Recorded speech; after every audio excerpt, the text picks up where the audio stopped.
Welcome to The Problem, a Lockwood & Co. podcast. I'm Caitlin. I'm Alan. And today we are talking about part 3 of The Empty Grave. The first 2 chapters. A Body in the Street. I don't know, maybe that's my Midwestern thing, saying it as if it's a robot. A body in the street. You're also saying the D like it's a T, and that bothers me. That's what I'm saying, a body. I don't know what I'm saying. I don't enjoy that, actually. In Chapter 11, Lockwood & Co. wrap up their case, go home, and then meet with Inspector Barnes. It is a riveting chapter. Yeah, I feel like a lot happens emotionally. I said that kind of like derogatorily. I have nothing against this chapter. I think everything that happens in it needs to happen. Like it's a very utility chapter. These 2 chapters, I think that's right. These 2 chapters are almost like a summary episode, but they like set us up for the rest of the story. I feel like they pay off a lot of everything that we've learned in the series in a kind of way. Yeah. We transition from, jobs that aren't really related to the main plot to now we're in the main plot. Yeah. Case of the week stuff to like now we're in the main plot. Yeah, I think that's right. The chapter art is 3 ducks on a wall with some pictures, which, of course, I realized later was Inspector Barnes's wall, but what is up with those ducks? I love that his house looks like this, and then back in like book 1 or 2 or whatever, he was criticizing Lockwood's house. Like, look at your walls. It's ridiculous. It's like, but that's... look at your walls. To be fair, I think he was unhappy with the occultness of Lockwood's house. Yeah. Not that he had decor at all.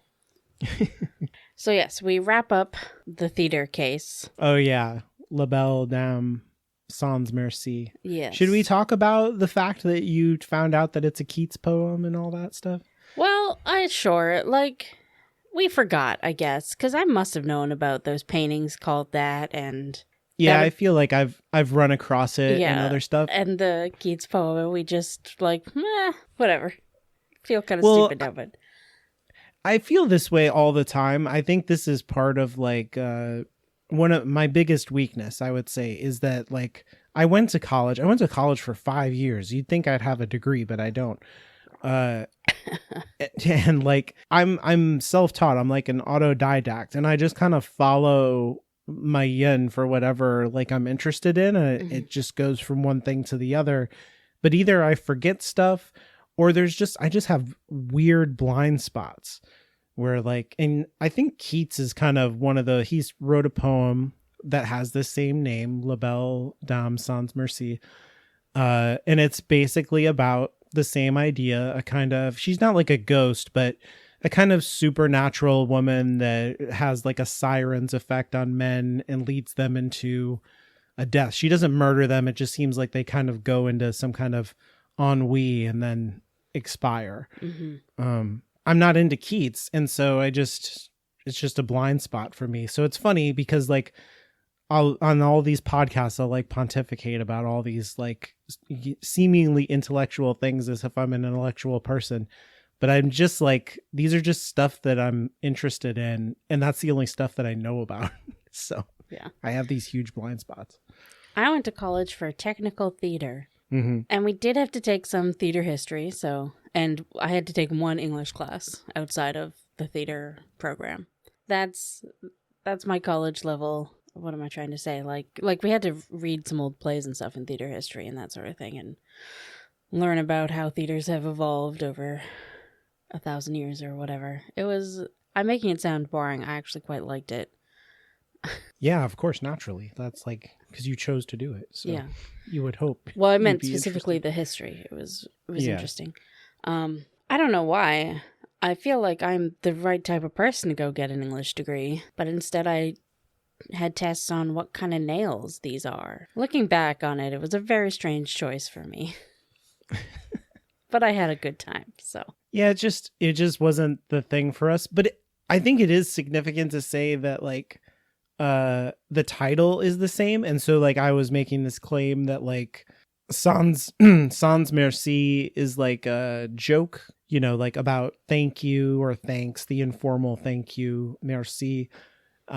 But Keats uses it the same way of without mercy. And so Stroud is clearly alluding to that. I think it's like a very clear allusion to the poem in many, many ways. And so like, it's probably not what I said, that it's like a joke.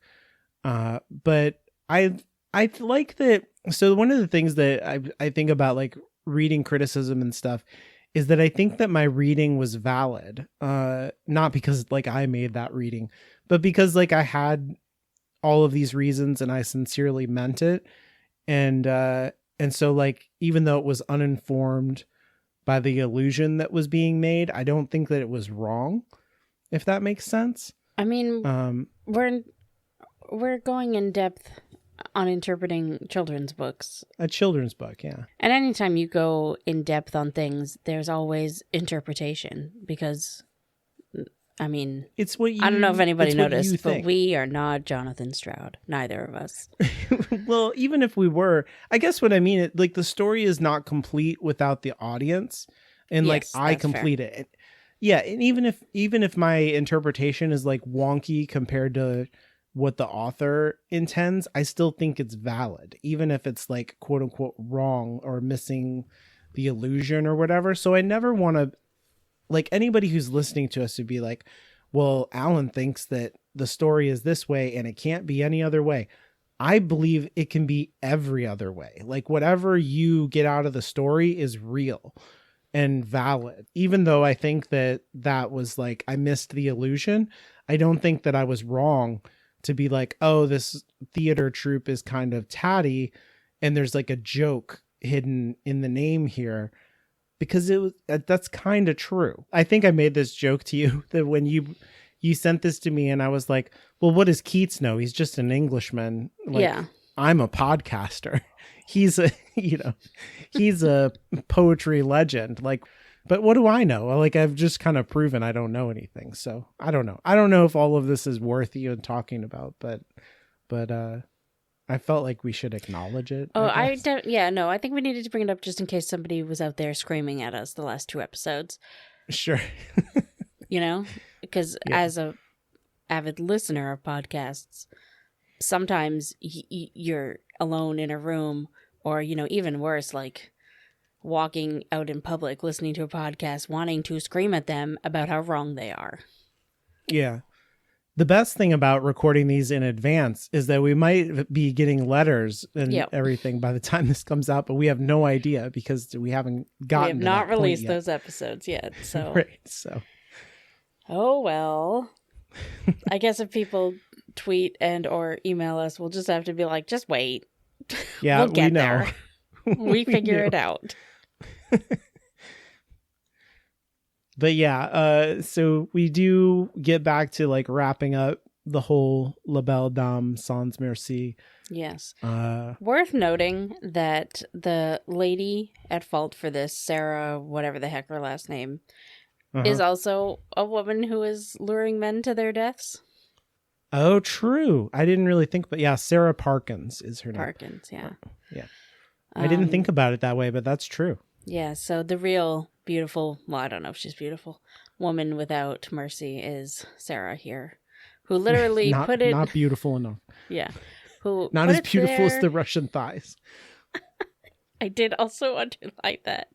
She is not a trapeze artist with thighs, so... So she was, I don't even know what her goal was other than, I love the line, I underlined it somewhere. Her private misery had morphed into a dull hatred for the world in general. Like, same girl. But I don't really know what her end goal was with all this, because it was targeting the men, and what she wanted was one of the boys to like her and not... And then she let one of the other boys die. And she was just like, well, let's get rid of the men. And who hasn't been there, you know? It does seem like one of the boys, Charlie, was gonna fall prey to it, and she saved him because he wasn't the target. But Sid was the one. She had a crush on Sid, but he didn't have a crush on her, so she let him die.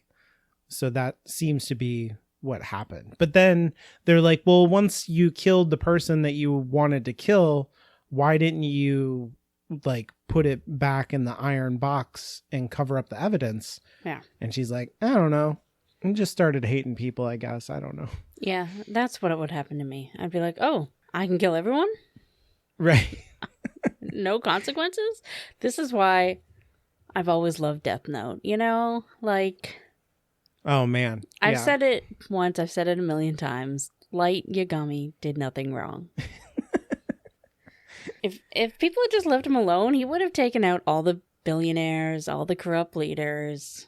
Would have taken them all out. Right. You know? And sure, he would have killed some innocent people too, but revolution has sacrifices. This is not an anime podcast. Right. As much as we sometimes skew that way. This thing of I had a dull hatred for the world. I mean, that's Lockwood saying that about her. It's a speculation that he makes. It made me think of Lavender Lodge. I wonder if there's no way to know this, but I wonder if there was like any kind of relationship or influence of the ghost. You could kind of draw this with Marissa and her type 3 that we meet later, that maybe there's like an influence over time over the living person that makes them more malevolent, or like living with the ring. Yeah, exactly. Like Yeah. the Lavender Lodge people, like, oh, hey, we were hard up and we got some money this way. But then they were just like, let's just murder everyone who comes in here. And it was like, that's weird. Yeah. I have to expect also, especially if you're not a terribly moral or sane person, that there's that level of disconnect. Like, you didn't kill them.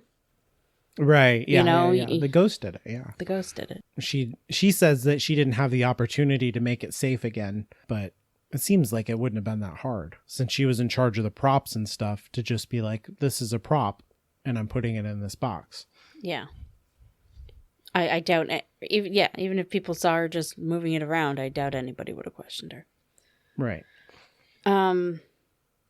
Barnes arrives eventually, and Lucy describes him as old Inspector Barnes, crumpled and hangdog as usual. And just dude catching strays, you know? Like, actually, that's not a stray. That's a direct... Yeah, that's right on target. That's real mean. A headshot. And I know that they are always pretty mean to Barnes, but this one, he's just like there. He just shows up, and Lucy's like, let's tear this man apart. This is another one that, like, if these books are written after all of this happened, where Barnes gets the copy and he's like, the hell? What is... I thought Lucy liked me. I thought we were okay. Oh, I like to think, like, in that scenario, that Lucy and Lockwood are giggling every time they read the description of Barnes. They're like, make it worse, make it worse. And Lockwood was like the secret editor of the whole thing. That's why he always comes across as perfect. Yeah. Yep. He shows up, and then Lockwood is still kind of out of it a little bit, but he makes his way back. The reason that the people of the theater knew that like everything was okay was because instantly when Holly trapped the source, Charlie Budd like snapped out of his whatever was going on with him and was okay again. So they knew that everything must have kind of solved, that's pretty cool. But Lucy kind of reflects once everything's calmed down about the fact that like Charlie must have been susceptible to, you know, like his connection to life was not very strong. And that's why the enchainment worked on him. And it seemed like the same enchainment was starting to affect Lockwood. And so she's worried about like, is he connected to life? And I think this plays back into her insecurities about herself. Like, is she, you know, enough to keep him in the world, if that makes sense? That seems to be like a worry that she has in this chapter of like, he wants to die and she's not enough to keep him interested in being alive. Which is a shitty thing to have to worry about. Like, you should not be anybody's reason for staying alive. No, that's unhealthy. Yeah. it is kind of an inversion from her previous worry that like being in love with her would kill him. You know what I mean? That she was somehow toxic, but now it's like there's some kind of vulnerability in him that can't be cured by her is the new worry. But she still also has the other worry that he won't care about living on his own enough that he would just sacrifice himself for her without thinking about it. Yeah. Oh yeah, that's true. Yeah, because he doesn't care about life enough that Yeah. he would just kill himself. So it's all kind of smooshed up. That's true. They have a great little conversation where Lockwood is like, I haven't said a proper thank you. And she's just like, I swung down on a bloody trapeze, Lockwood. And he's like, I know. Yeah. And she's like, I hate heights. And he's just like, I know. It's so good. It's very boyfriend, girlfriend.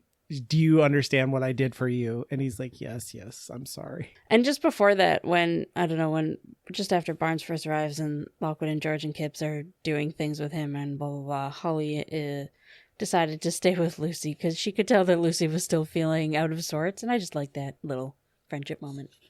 Oh, yeah, that's good. We do find out Lockwood doesn't remember anything about like what she did.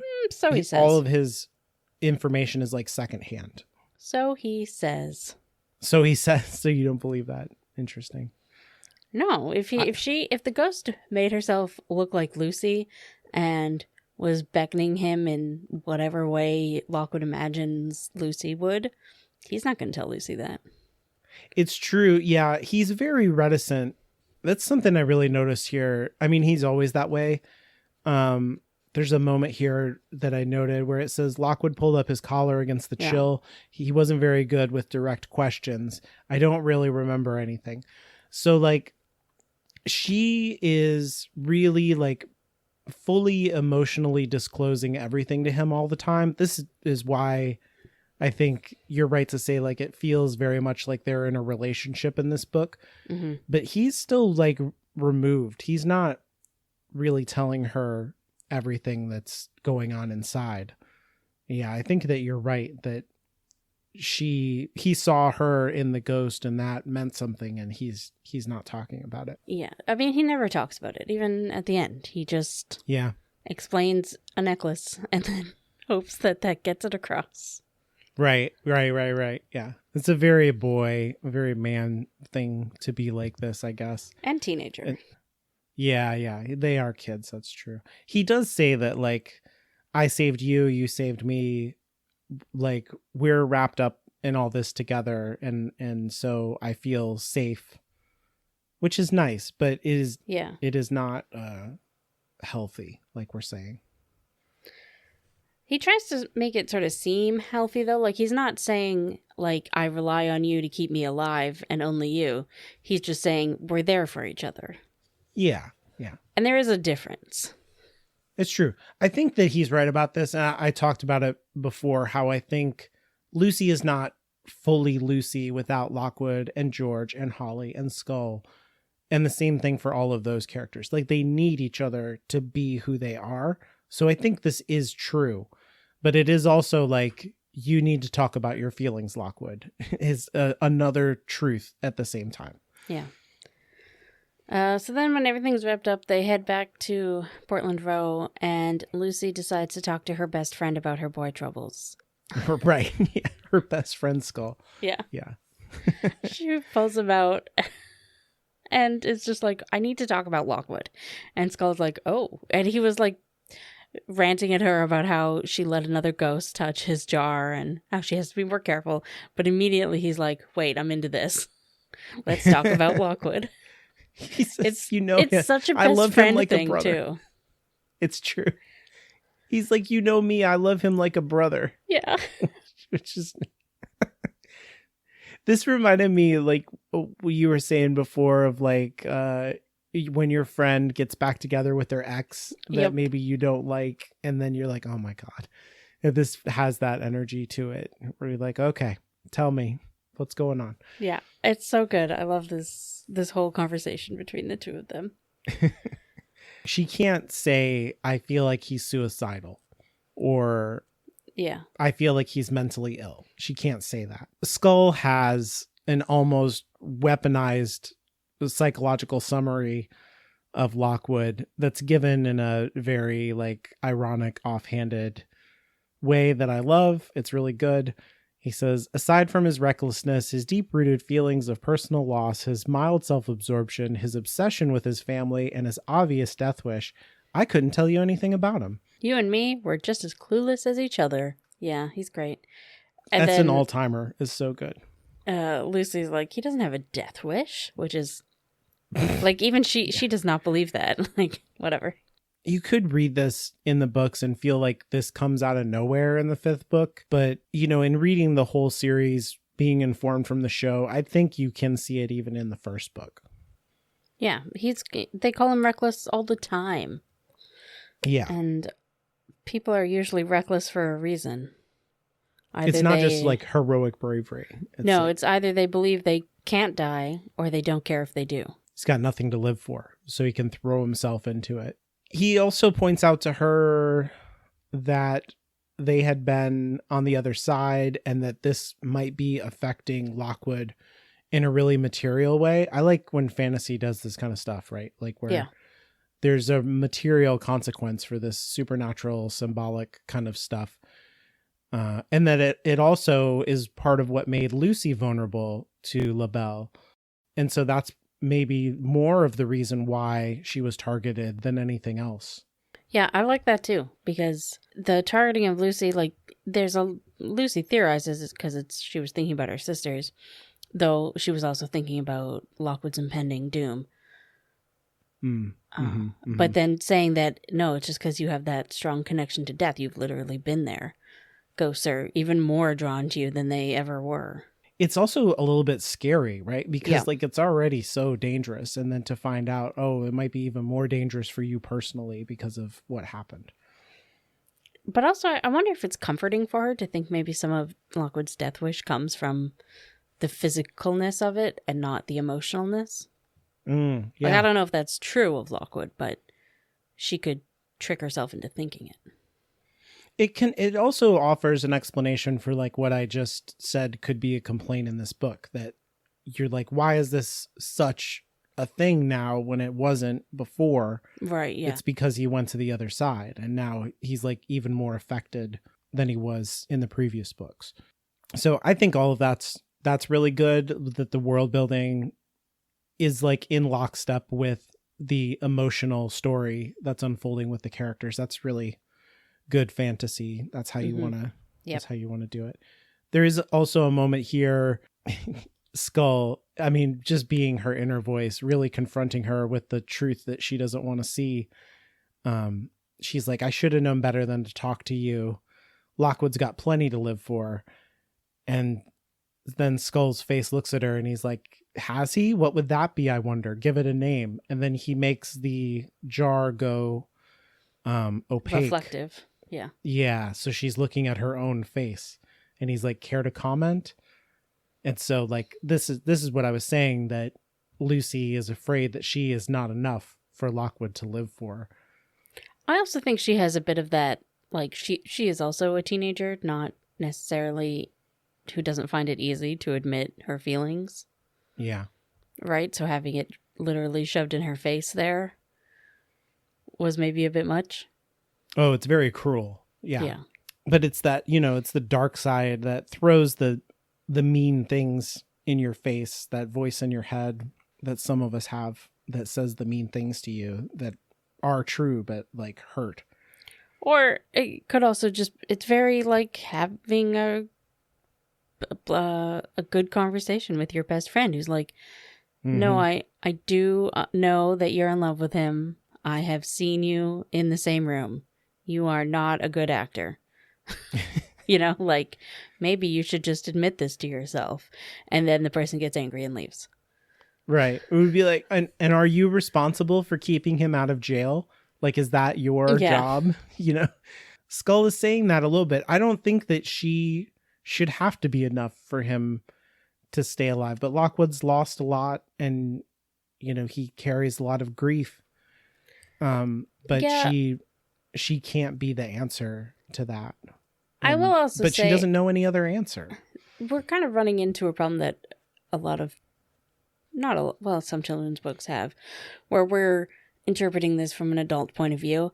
And I don't really think the book ever explores that, that's not fair for Lucy to be his reason to be alive, so much as it's just like Lockwood needs to recognize that Lucy is a reason to live. Yeah. You know what I mean? Like, I don't think the book goes too deep into it.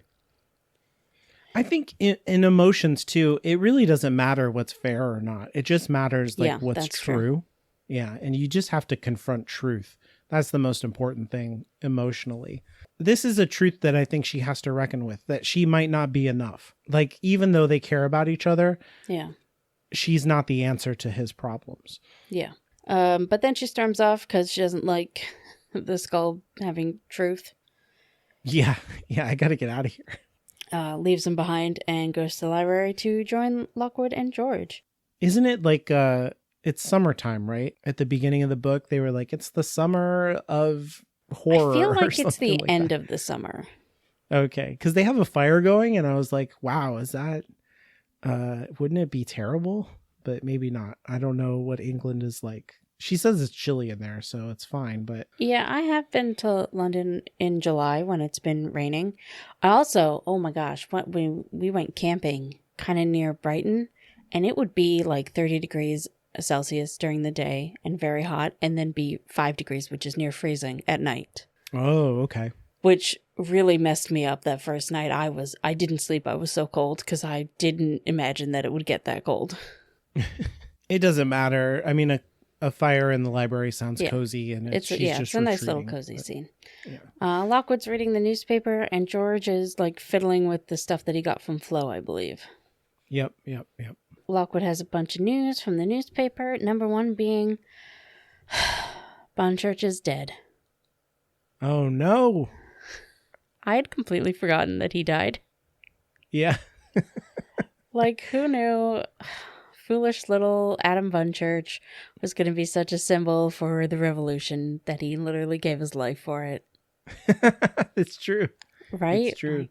Like, yeah, but apparently he was attacked on the street by who knows who and died in hospital from his injuries, which is terrifying. Yeah, this isn't supernatural related. It's not a ghost thing that happened to him. It's clear that he was attacked by people. Yeah. Yep. So that's pretty crazy. There's also a letter, an official DPRAC letter that Lockwood got requesting that everyone who is the head of a small independent agency report to the Fitz house tomorrow night. And then he got a secret letter from Barnes, or a secret note, saying, go to this address at 8 p.m. tonight. Very like noir detective, like shook his hand and had a piece of paper in the hand kind of thing. We questioned George about what he's doing, but he basically just says, I can't talk about it now. I'm not done yet. Ask me again tomorrow. So we kind of fast forward to the meeting with Barnes. So they go to the meeting with Barnes and immediately start making fun of the house that they're at and about how haunted it looks. Well, because they think that he invited them for a hard case or something like that, to be like, I need your help, but I can't say it out here. And they're like, oh my God, this place, definitely haunted, definitely murder house. Yeah. And he's like, I live here, you assholes. Yeah, it's Barnes' house. So good. I looked up, he lives in Alma Terrace. I looked this up, and it is not a place as far as I can tell. Again, I'm probably an idiot, and it probably is a place in London. There's a street, Alma Terrace. Stroud says that it's in northwest London. This was in southwest London. But the street does look kind of like what he describes, that it's like, these kind of townhouse situation with small front yards and garden backyard kind of a thing. Lockwood tries to sort of redeem themselves by saying, nice, cozy little spot. It's great. Anyways. And Barnes is just like, you can save your breath. Sit down. Make yourselves at home. It's good. He gets them some tea, and Lucy is shocked that he includes some biscuits with the tea. So it's all very inviting. Right. And she kind of has this moment with Barnes where she's like, I really love your photography. It's the countryside. I am from the countryside. She doesn't say that, but in her head. And he's just like, yes, I have a life outside of ghosts. I'm a person. I know that's different. It is kind of like running into your teacher at the grocery store, I guess. I thought the same thing. Yeah. Yeah. That's exactly what he's doing here. It's good. It's like, I can't believe that you're not dressed like a teacher right now. Or like you see them on the beach or something like that. You're like, what? I can't understand. They're having fun. They have a family. Yeah. Yeah. It does seem like Barnes lives alone though. Like his whole life is ghost busting or something like that. Because there's like, and he doesn't seem to entertain much. Like a lot of the stuff that they're using is like covered in dust. And he didn't invite them over for a social call or like to be buddies. This is kind of business for him. Yeah. Basically, he wants to, it's actually kind of nice. He wants to warn them to stop being Lockwood and Co. basically, to just keep their heads down, do their cases and shut up. Don't be so punk rock. As we just saw, Bunchurch is dead, and he was the one who like spoke out against Fitz. And he doesn't like say it, but he's like, why the fuck do you think that happened? Yeah. Like, I don't want that to happen to you kids, is kind of what he's saying here. And it's nice. But it's all very Lucy describing a conversation with Barnes. Yeah. It is also like the most typical kind of advice that children get from adults. Like whatever adaptation the adult has managed to make to survive in life is the wisdom, quote unquote, that they'll pass on to children. And so like Barnes has survived in this. I mean, he's thrived in the system because he accommodates other powerful people. And his advice is like, you should be like me. Find a way to not stick out because you're going to get hammered down kind of advice. It's not really great advice, but he cares about them, which is nice. Yeah. And he doesn't have to do this. Yeah, he could just let them make their mistakes. I think this does a lot to, at least for me when I was reading the book, to like make Barnes feel like part of the team. Because on the one hand, he's saying don't stick your neck out, but in saying this, he is sticking his neck out for them. So he's making himself vulnerable in a way to like shows that he cares about them and wants to protect them, but he doesn't know how to do it in any other way than to say like, you need to just become Hitler Youth. Like, just play along, you guys. Like, just be good little Fitz agents. It's a hard decision though, because like you can't help if you're dead. Yeah, yeah. Right? Like Adam Bunchurch said one thing one time, and now he's dead, and he can't do anything else. Yep. I don't know. I can see both points of view there, because staying alive means you have more opportunities, but also sometimes means you have to betray who you are. And it seems like that's who Barnes is. Again, all of these characters are not who they are when they're by themselves, and Barnes is very alone. So like I feel like that is one of the themes in this book. Like when we get to know Penelope, Marissa better later in the book, and there's a similar kind of aloneness that has warped her. And even, with the girl in the, earlier in this chapter who like killed her workmates, who's Sarah. Like she feels very alone. Yeah. Yeah. So I don't know. There's something about like it makes you vulnerable to the way the world is, to be alone. Yeah, I think that is a kind of a common theme in a lot of books, actually. Mm-hmm. That having a team and a family keeps you alive. Keeps you fighting. Yeah, for sure. The kids don't take this seriously at all. Well, they never take anything Barnes says seriously.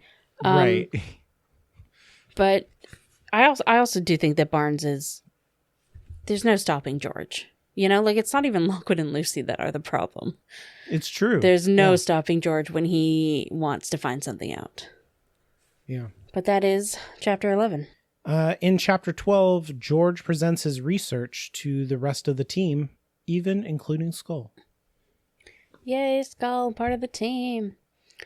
The chapter art is a bunch of like photographs and like it's obviously George's research. Oh, and like a death certificate. The specific photograph of the ghost from the beginning of the book when he was not a ghost. Right. Yes. I had one of my translucent post-its over it, which does kind of blur things a bit. They leave Barnes and go home, and the next morning George is basically gone, and he said he left a note that says, "Need to check something out. Back lunchtime. Be here." And then when George does get back, he's like, "Give me an hour. I need to organize." And we have this moment where Holly asks if he wants a sandwich, and he says, no time. And I do believe this is the only time we ever see George saying no to food. Right. I think that's used to like underline how important the information is. Yeah. He also wants Kips there, so they make sure I think Holly goes to get Kips, and then Lucy has this paragraph where she talks about how like into it George is, and it's like really complimentary, but only in the way that she's comparing it to how he usually is, which is not complimentary at all. So it's still mean. It's weird. It's weird. It's typical how Stroud writes about George, but it's There's some good evocative stuff here. I do think you can kind of compare it to how she talks about him in early books, how there's no distance between his appearance and who he is to her. Yeah, and now how there's like this deep ironic gap between how he appears to be and who he really is underneath. Because it is like very complimentary to what she compares him to, like a fighter pilot, and like he's crackling with energy, and a race car driver negotiating hairpin turns and stuff like that. So like it's like he's an action hero underneath all of the, disheveled flab or whatever. Like he's like a panther or something, she says at one point. So like yeah, it is complimentary, but it is weird too. I don't know. Yeah. Lockwood and Lucy decide to waste the time by doing some rapier practice, which is first on the dummies and then dueling each other. And I just feel like if this were in the show, that would be a very intense fight between the two of them, considering where they are in their relationship right now. There'd be a lot of, very like Zorro, a sexy fight is what I'm saying. Yeah. I definitely, I have the same note. I take this is my note. I take this literally, but it could be construed as a euphemism. Yeah, like they literally come up from the basement hot and sweaty. Right. Yeah. Right? Like if you didn't hear the clanging, you would assume something else was going on. Yep, but George is waiting for them when they come up. He tells them to put the kettle on, and Skull is like, "Thank God the two of you are here. I was looking at his butt whenever he bent over." So Skull is being Skull, but the gang's all here. Holly returns. But talking about George, Skull is not that different than Lucy, so I know it's terrible. I do like that Lucy left Skull with George. Here, have some company while you work. It's good for Skull too to be like, yeah, you stay with him. He's like, really? It even more so lends to the idea that they were doing something else in the basement because she didn't want Skull there. Yeah. Anyways, George gets into his whole thing. So yeah, he brings out the photograph that I think is at the beginning of the chapter, and they're like, "Recognize this guy?" And they're like, "Oh my God, it's the ghost." Yeah, we learned that was Marissa's doctor who signed her death certificate. So it seems like she used him for lies and then killed him off and hid his body. Yeah. Again, in a tourist attraction. So it's crazy when you like to hide a body in your own grave, which is also a national monument. Like the audacity is crazy. It does seem like she particularly hated him, even though it was really just tying up loose ends. It's like you could have just cremated him. Like, what are you doing? There's a cruelty to it that's like sadistic, and she's like, this could be useful, like just in case anybody ever did get down and check the body, there should be a body there. It's crazy. It feels very well. I mean, as we've said in that first chapter, it feels very Stroud wanted a ghost there that was connected. It doesn't feel like Marissa would actually make that choice. It's not smart, but it's evil. Smart. It is, yeah.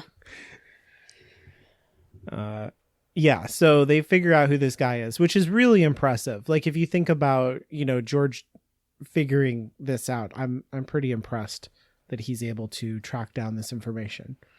Yeah, you gotta imagine that Marissa has done her best to hush it all. Yeah. They wouldn't know this unless they had gone there and seen the guy's ghost face. Yeah. So he goes on to say, like, we talk about Margaret Fitz, the daughter of Marissa, and how Penelope seems to be created from nothing as a persona. Like, she just seems to come from nowhere. This is a little bit of a red herring in the story. I don't know. There's never any talk of, like, Margaret or Penelope having dads. Yeah. And that's just interesting that there's not even nobody knows who the father is. Nobody cares. Yeah. Yeah, but like in real life, people would care that Marissa Fitz had a kid without a man involved. Right. And like that would be huge like we've seen the tabloids about the royal family in England. Like people would be all over that shit. Yeah. I'm not saying that that's fair. Women can do whatever the hell they want. I'm just saying people would be all over it. The story doesn't care about that at all. There is like speculation later in the book. Is the Gale family involved in that whole bloodline in any way? But it doesn't seem to matter at all. And nobody, it's funny that nobody cares. You're right. That it's not in the tabloids or anything. Yeah, it's just nothing. Or maybe that's a point. Maybe Penelope / Marissa has squashed it. Yeah, that's a good point. Yeah. There was Margaret and then there was Penelope. And Margaret died pretty quick. Yeah. Oh, and there is some things about Marissa's death. Like, I guess we don't know if this is true, but the doctor did say that she died of a wasting disease that made her seem older, that made her age prematurely. Right. Yeah, a mysterious, they don't say what it is, but yeah, she gets older faster. And we kind of know what that's about. Yes. Yeah. With Lockwood and Lucy getting white hairs in the advanced age of like 16 years old or however old they are. So it seems like going to the other side has this effect on you. Yeah, spending a lot of time there can fuck you up. Yeah. So he talks about Marissa when she's young, how nobody took her seriously because ghosts weren't real. It's funny that he's like, imagine that. Like, what a bunch of dummies. That's which good. is fun. But she talks about ectoplasm and how that's like a material substance that has a connection to the spiritual and it's inside everybody. And there could be all kinds of benefits to it. Yeah. So it all just comes back to ectoplasm, like we talked about way back in the first episode. And control over life and death. Life and death. Yeah.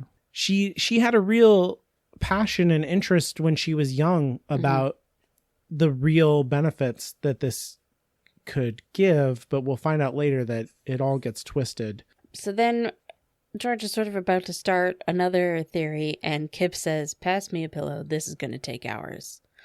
And then George is like, oh, that's the way it is, Kips. I can keep it short and sweet. Here's my analysis. Marissa Fitz and Tom Rotwell are to blame for the problem. The end. The end. And he then goes to Lockwood's put his papers away. Okay, can we, Lockwood is like, okay, talk more about that. Please tell us. And then This is a bombshell though. Like, I was just going to say, I kind of forget that we don't know this. Right. Yeah. Once you've read it, you're like, oh, wow. Do you remember reading this for the first time? Did you see this coming? Did you feel like this? I don't remember at all. Yeah. Because it's like permeates everything. Yeah. Once you know it, it's like, oh, of course. But yeah, it's a huge twist too. But it feels like the groundwork has been well laid for this. Like I'm not one to guess things when I'm reading. Yeah. Because I don't know, I just don't. And things being obvious usually doesn't bother me unless the circumstance in which, like, if characters are supposed to be very smart and they don't guess it, but I'm guessing it, that bothers me. But things being obvious just like within a story, but there's no reason for it to be obvious to the characters, I don't care about that. So it's quite possible that I had thought about it to myself, but like it doesn't matter to me whether or not I guess something. Well, we've learned in this book, in the end of the previous book, how like Penelope and Marissa are villainous. So like if you didn't see that coming, you'd be like, oh wow. And then this just cements to what degree is she villainous. She is the source of the problem. And I feel like from books 2 to 4, we saw how creating windows and gates and stuff draws spirits to it, or stirs it up. You know what I'm saying? Yep. Because like in 2, the ghost of the researcher dude, cult guy. Yeah. Whatever his name was. He was like buried. Biggerstaff, yeah. He was like buried with that mirror. And then his ghost was like the biggest, most dangerous ghost we ever saw. Right, I'm conflating it with the show a bit there. But it was a dangerous ghost. It was super powerful. It was super, the buzzing and the how he took over George's mind and that sort of thing. And then with the Chelsea outbreak in book 3, and then of course the village in book 4. So it makes sense that if they were creating gates and exploring the other side, that obviously they were stirring up ghosts and creating the problem. I think you could read the whole series as like, and we kind of have been since the first episode even of the show, of like, there's a criticism of capitalism to the whole thing. But I think of like specifically kind of neoliberal capitalism where there's like a offloading of government duties to private institutions that don't actually have any financial or power incentive to solve the problems that they are like wrapped up in. So like this is something that it's like constantly accused of like pharmaceutical companies and stuff. Like, why would you cure a disease when you can treat it forever, or that kind of thing?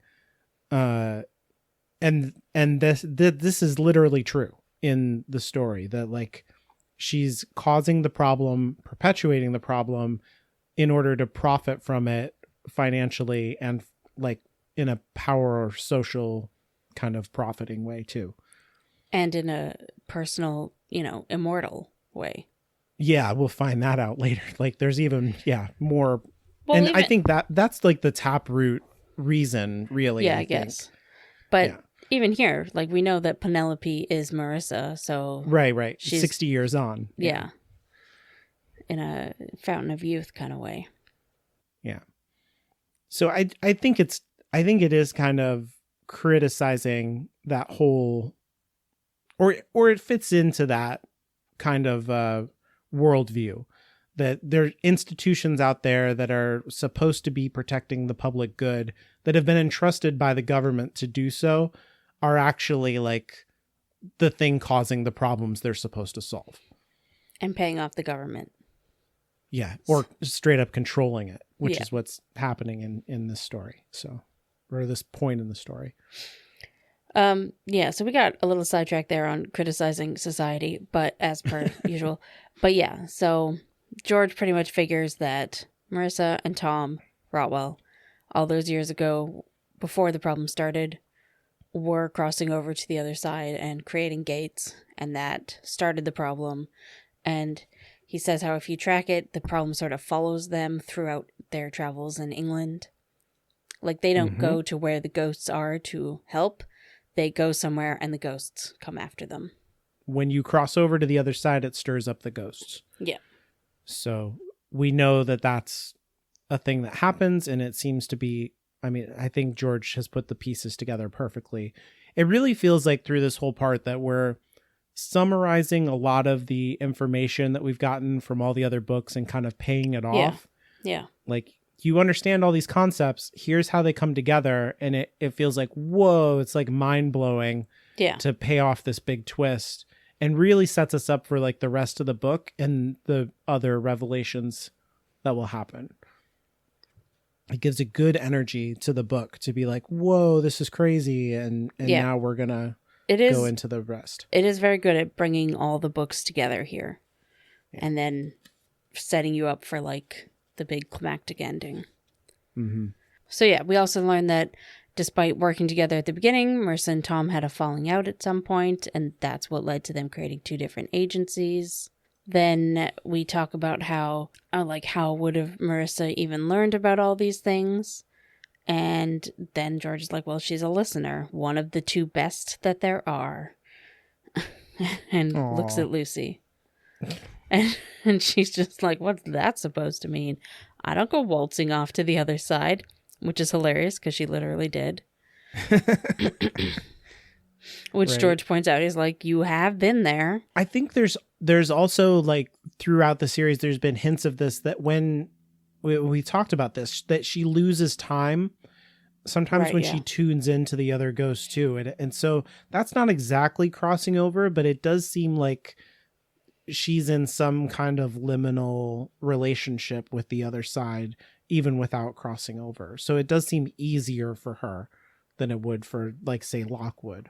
George also points out that her conversations with Skull have given them, their most important clue about Penelope being Marissa, using that as proof that, like, Marissa was talking to ghosts to get her information also.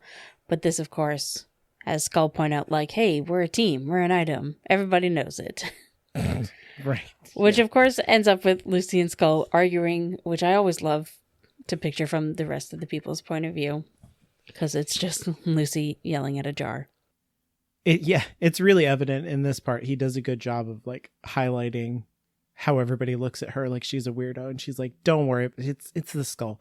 It doesn't matter what he said. It doesn't matter. But then Lockwood is like, actually, I want to talk to the Skull. And honestly, I don't know how nobody had this conversation with him before, because basically Lockwood wants to confirm that Marissa spoke to the Skull, and Skull's like, yes, and that then she decided she didn't want to keep him around. And Skull's like, what are you saying? What are you implying? But Skull kind of comes to the same idea that Lockwood is getting at and says, no, yeah, when she talked to me, she was not surprised. I was definitely not the first ghost she had a conversation with. Mm-hmm. She's even a little bored by everything that he has to say. It's like, whatever. And she literally throws him away after one conversation. I wrote down that implying that Marissa has her own skull and it gets just as jealous. Yeah. Oh, there's this revelation that George lays out that's pretty important where, he's like saying Rotwell has been trying to catch up with Fitz this whole time, right? Yeah. And it's been pretty clumsy and poorly done, what we saw in the Creeping Shadow. But he points out that, like, given that you cross over and it stirs up ghosts, imagine that Fitz has somewhere nice and private, but also in the middle of things, that where she's doing this, and it's the Fitz house, it's her headquarters, it's those pillars with all of the trophies from the original, sets of adventures are the sources that make the cluster to create the way to cross over. Like, it's been in plain sight this whole time. And that's why London is such a hotbed of supernatural activity. Yeah. Because she's continuing to stir the pot constantly. Yeah.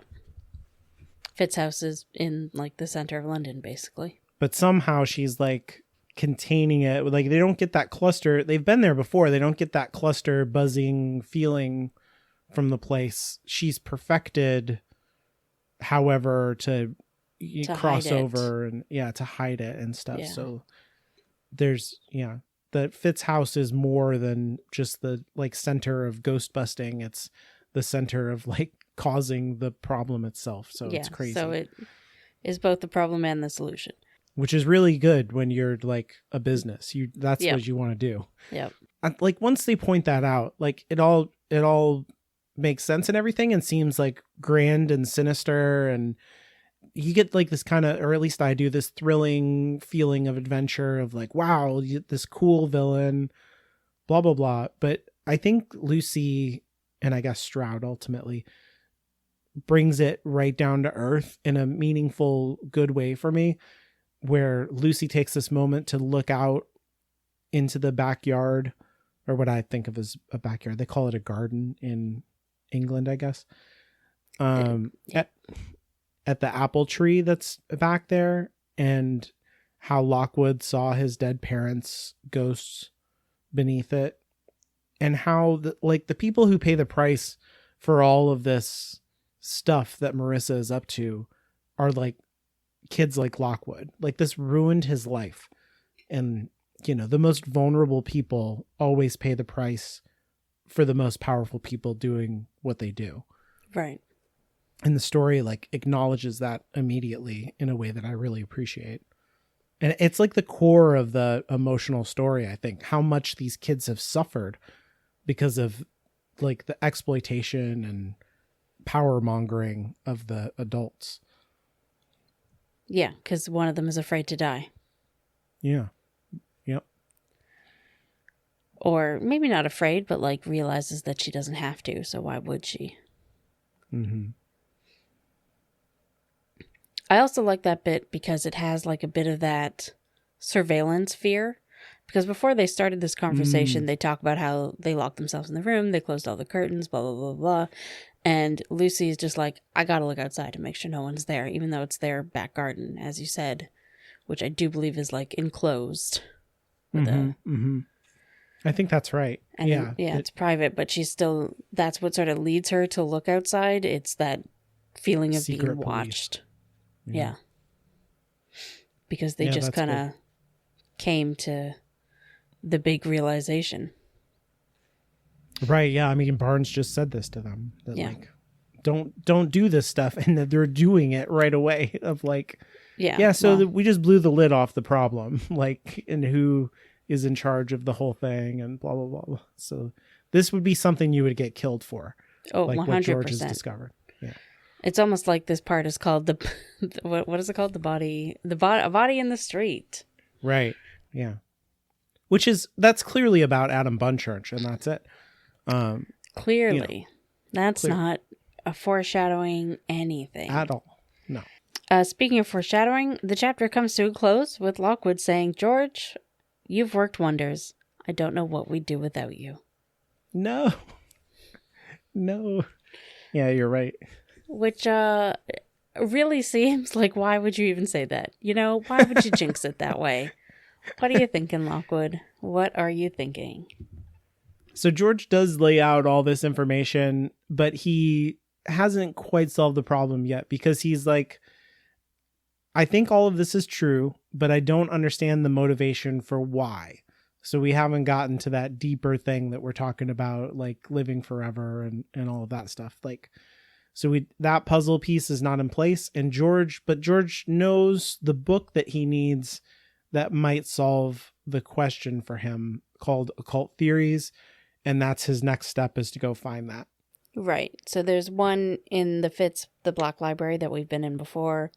There's one with the Orpheus Society, and there's one in a library in Greenwich that he thinks he can talk his way into. So that's where he's going to go next. And then Lockwood's like, I hope we never lose you. Yeah. It's like, what are you doing? Don't do that. Maybe go with him. Right. Maybe travel in packs when you know that Adam Bunchurch was attacked on the street and Holly was accosted. Like, right. I get that plot and character development needs to happen, but why would you not have a buddy system? I mean, that would probably have just ended up with 2 people in the hospital, but still. Yeah, for sure. For sure. Anyway, we're getting ahead of ourselves because we're not going to read any more of this. Yeah, no, we're done for this week anyways. Yep. Did you have a favorite joke? I don't think I have like a specific line or anything, but I just loved Lucy and Skull's best friend time. Like, I want to talk about the boy I liked. And Skull being like, ooh, I am all ears. That's really good. That's He's very funny too. Like Yeah. that summary that he does of his entire character is good. great. That's my favorite. I love George at Barnes's house. He's like, those ducks are probably going to come back into style any minute on the wall. Like, you're ahead of the curve. I talked about the photographs, but I didn't mention that the artwork of the ducks are these 3 ceramic ducks that Barnes has on his wall. They're not hunting trophies. They're not just hunting trophies, but they look like they should be. Like, I don't know. It's weird. Yeah. All that stuff where George is like, you can bet your boots something awful happened here. Like, this is clearly, we're going to have to do an exorcism or something. He's like, this is my house. I live here. It's good. Punk rock. I mean, they solved the problem. It's amazing. Yeah. George is amazing. George did it. Yep. And despite, I mean, like literally, Barnes was like, stop. Stop everything you're doing. Stop trying to solve the problem. George is like, I'm too close now. Yep, I'm going to do it. So I think he pretty conclusively proves everything. They just don't have the reasons why, and they need direct evidence in order to, I guess, go to the media or DPRAC. I don't know who they would go to, but that seems to be what Lockwood thinks they should do with the evidence. I don't think I think if it ever came to it, like, they do keep putting it off, and I think if it ever came to it, they'd realize, oh, maybe we can't go to these people. Yeah, there's nothing to be done. Yeah. She's too powerful. Yep. These are a couple great chapters. It's a good, like, kicking off point for wrapping up everything that came up before it and then propelling us into the rest of the story. I think it gets much darker from here too. Yeah, definitely, because of what happens next. Yeah, it really affects everyone. Yeah, with the death, you're really right. Like, you made a joke about Adam Bunchurch, but with the death of Adam Bunchurch, the stakes, I think, escalate for the rest of the book. You're not sure if everybody's going to make it out of this story alive. I mean, Skull is dead, but you know what I mean. All right. I think that's that. Right? You're good? Mm-hmm. All right. So, if you want to follow me on Blue Sky, you can at Inferior Caitlin. You can follow the show on Twitter at Lockwood Podcast. Send your emails to contact@hologroundmedia.com. They will be several weeks behind when you're listening, but or ahead. I don't know how time works, but we will talk about them if they are not too complimentary. You can go to the homepage, hologroundmedia.com, and scroll down to the contact form and fill that out if you don't want to give us your email. And remember to always get hot and sweaty in the basement with your crush. With rapiers. Fighting. What do you think I mean? Of course. What was I thinking?